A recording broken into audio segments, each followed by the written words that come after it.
jsem nožem malé dírky do hlíny a klouzal jsem dolů. Byl jsem malý. Diváci tě znali, báli se o tebe a teď jsou zmatení. Argumenty padaly a rozbíjely se, o desku nezůstal ani střípek toho smetí. A diváci seděli a mlčeli, ani jazyk rozevlátý neuletí. Argumenty padaly a rozbíjely se, o desku nezůstal ani střípek toho smetí.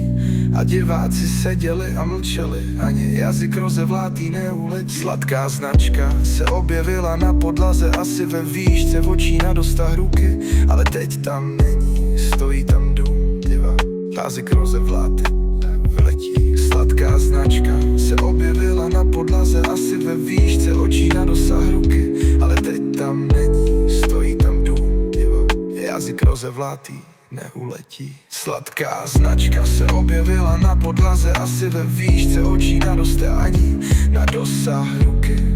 Ale teď tam není, stojí tam dům, diváci tehdy seděli v koši v řadě za sebou, hlavy skloněné a ruce v dlaní.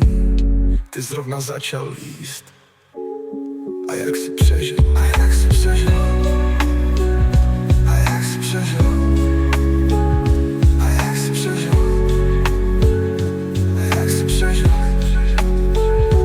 A jak si přežil? A jak si přežil? A jak si přežil? A jak si přežil? A jak si přežil?